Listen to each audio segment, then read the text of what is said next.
ne držim da su za poštovanje one države u kojima se štampa poslušno i podanički odnosi prema vlasti ili vlast kruto prema štampi, jer tako nastaje zlo i po državu i po štampu i konačno po samu vlast. Ali neće biti srećna ni ona država u kojoj će pod plaštom slobode objavljivati šta ko hoće bez obzira na to šta je istina. U prilogu kritici stanja u državnoj štampi naše Republike pokušat ću potražiti odgovor na sljedeće pitanje. Koliko opšti, ekonomski i politički uslovi pružaju mogućnosti da štampa bude slobodna, te u tom pogledu i sama doprinese proširivanju opšte slobode u Crnoj Gori? Istina je, traženje odgovora na ovo pitanje iziskuje dublje analize od gole političke observacije ili barem prethodne globalne analize, na čemu nama sama štampa može i prigovoriti. Zato ću ovo stanje komentarisati u mjeri koja isključuje pretpostavke, a oslanja se na očigledne i empirijske činjenice. Skoro da je suvišno reći da je materijalna, a i kadrovska osposobljenost državne štampe loša. Ovo prvo ide na dušu državi. Ovo drugo više onima koji su najodgovorniji u glasilima, a oboje zajedno bitno utiču na kvalitet informisanja javnosti. U političkom pogledu Crna Gora je stvorila ozbiljne osnove za slobodu štampe. A politička sloboda ne zaostaje po značaju za ekonomskom kada se radi o slobodi javne riječi. Inače, mnogi misle da bez političke slobode nema slobode uopšte.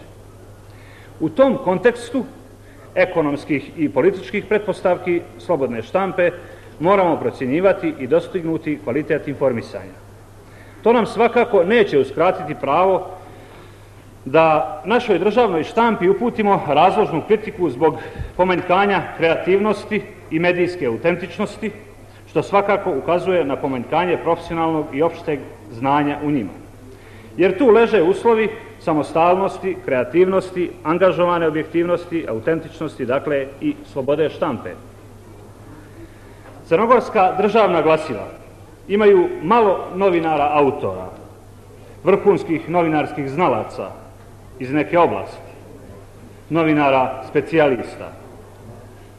A poznato je da ne može jedan novinar jednog dana izvještavati sa ratišta, a drugog iz nekog privrednog preduzeća. Jednom komentarisati način donošenja Ustava Republike i politička opredjeljenja i pojedinih poslanika, jer se njemu naime učinilo da nijesu dovoljno usvojeni, a sljedeći put taj isti izvještavati o nestanku vode u Primorju. I sve to i ostalo biti urednički dotjerano i dotjerivano sa udaljenosti drugog kontinenta.